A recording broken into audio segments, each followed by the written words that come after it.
It's all working? Okay. I decided to do mine on what I kind of thought would maybe be a little bit more of a controversial issue, but hopefully it won't be. I picked this topic because I felt that the younger community, and you guys are considerably younger than myself, has more of a negative opinion on capitalism. It's looked at as kind of a greedy system and an evil system, and I felt it would be important for me to do this speech on this topic. Politically, I'm actually a liberal, but as that Koch would say, I'm what you call a liberal with sanity, which means I believe in the free market, I believe in competition, I believe in all that stuff, but I also do believe in rules and regulations, some environmental laws, and basic stuff like that. But other than that, I do believe capitalism is the best, and I'll go through the reasons on why I believe that. Capitalism.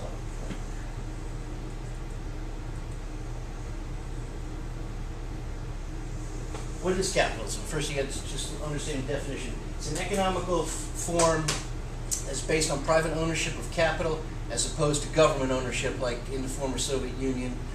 Private ownership means that the people or business owners own the means of production. They will then produce a product or a service that people want or need. You have to produce a product that people need. If you don't produce a product that people need or want, you go out of business. Okay.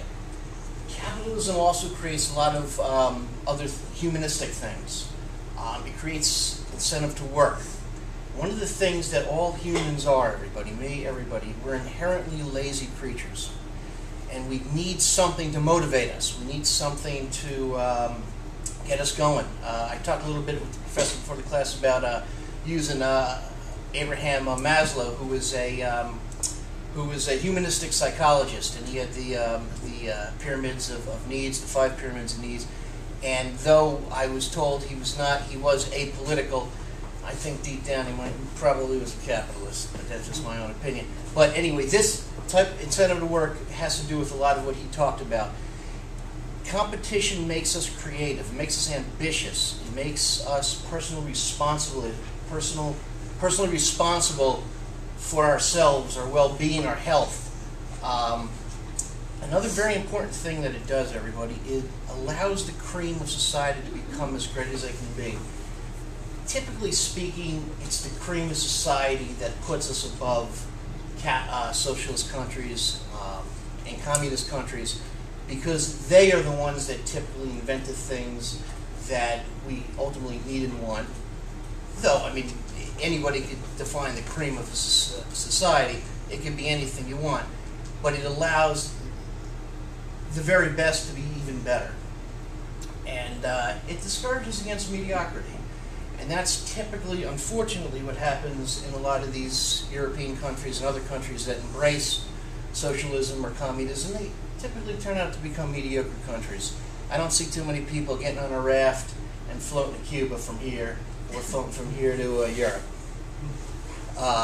Myths about capitalism. Capitalism works only because it takes advantage of the poor. This is just a myth, everybody. All nations have poor people.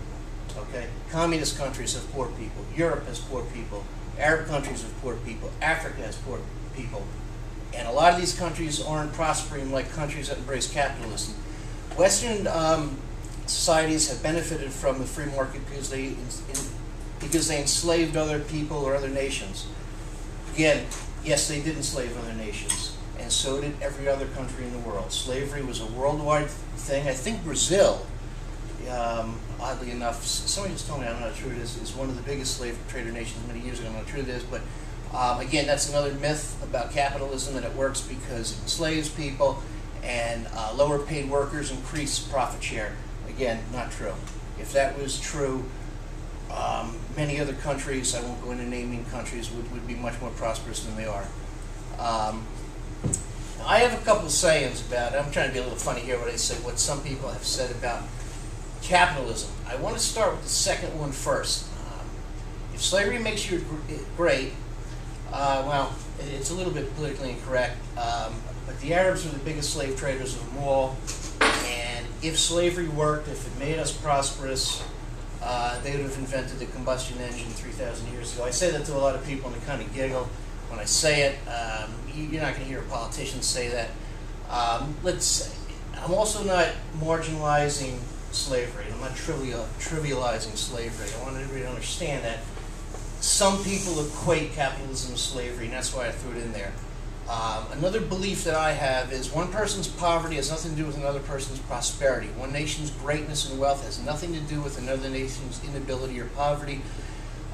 Slavery will build you a pyramid, it'll build you a dirt trail, but it's not going to invent something, it's not going to send a man to the moon, and it's not going to invent a computer or anything like that. The bottom line, capitalism has created a safer, healthier, and better educated society. Capitalism permits freedom. The free market system has outlived all other systems that have tried to replace it, such as, even though I know in a sense communism does exist and socialism does exist, maybe that's not 100% truthful. The democratic power of the wallet, everybody, is a very, very important thing. We as average people have power. We could buy what product we want. Okay, what happens on Wall Street doesn't happen because 6 people from the Illuminati are huddling somewhere and creating all these different things in the world market. Things that happen on Wall Street happen because of how hundreds of millions of people every day invest their money. If 20 million people stop buying Pepsi tomorrow and buy Coke, Coke stock goes up, Pepsi stock goes down. It's the same thing with any product. And that's one of the great things about capitalism is little people like me could stick it to Richmond, not by myself, of course, but people, if there's a company that practices racism, for example, we could boycott that company. We don't have to buy their products anymore. If they buy diamonds from certain parts of Africa, a lot of times you hear people refer to diamonds as apartheid diamonds. Just don't buy diamonds from those companies anymore. They're out of business. That's all you got to do. And that's why I did this speech, everybody. I thought it was important. I do think our system is a little attacked a little too much. I want to say one last thing. Another myth about capitalism is that we're very greedy. Capitalist countries are the most giving countries in the world and the most charitable countries in the world. Our rich give more money to charity than probably all of Europe and maybe even the whole world put together. So this nonsense that we're mean and we're greedy and blah, blah, blah, blah, blah. It's simply not the case, everybody. It's absolutely not the case. And that's all I got.